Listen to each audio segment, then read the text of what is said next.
My name is Stacy Fletcher Reynolds. I am from South Georgia, Albany to be specific. Leesburg, actually. It's a little podunk town on the side of Albany.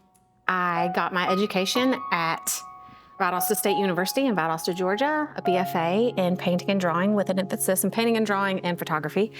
And then discovered that I wanted to study under a couple of specific professors and took my travels to the University of Tennessee, where I got an MFA in painting and drawing. Art has always been in my childhood. I don't think I would be able to function as a human being without art. For me, it's an outlet of emotion.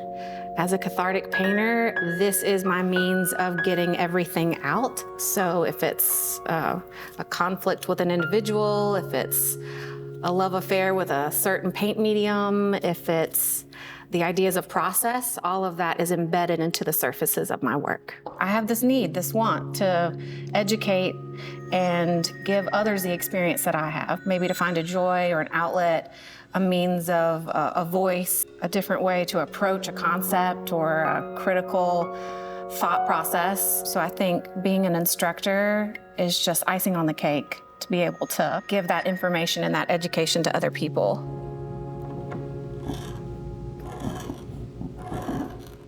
My parents have been such a supportive entity in my life that they pretty much bought all of my work when I was younger. So they have been the strongest supporter. And to support someone that has a need and a want to paint is very rare, right? To be able to find a career. So to have parents that supported me in that was amazing. I started out by drawing everything that I saw. And then it morphed into painting realism.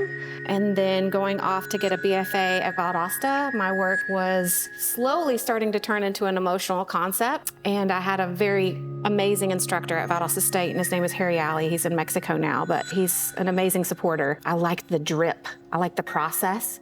So that work that was now representational started to turn into what others would see as a mess, right? As an abstract ball of color, but it had meaning and it had imagery in it. And then of course that imagery then started to, I started to take that imagery out and that symbolism. And now my work is more non-representational, meaning that when you look at it, it's harder for individuals to conceptualize or to visualize what my pieces are about. And I think that's the joy of it. I think process is the most intriguing part of my work. I like to push the paint to a point that, something that you've never seen before, right? And I always like to stand back and listen to voyeurs or art patrons look at your pieces and kind of say, oh, I see this in it or I see that in it, when actually there's none of that in there. But I enjoy hearing what they visualize. I get creative block every day. Actually, I don't think there's probably one or two pieces that I've recently painted that I'm like, okay, that works, that functions, that's something I've never seen before. But I believe that each individual piece is a process, right? So when you're painting on this piece and then you let this one breathe and you're painting on another piece, you come back to it and you've learned so much from this piece to that piece. So I feel like the evolution of these is what's important. So looking back on pieces that I've done a year ago, I can tell that I've grown as a creator because I'm challenging myself and pushing myself to do something different.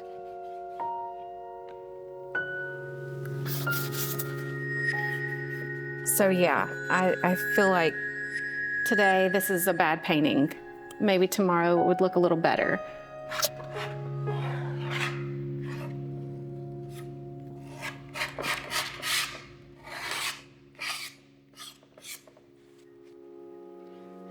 I am one of those instructors that push and push and push because I know the ability of a student.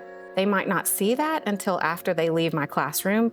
And then I get multiple emails that are like, I just got published into the Aeolus magazine and I'm on the cover.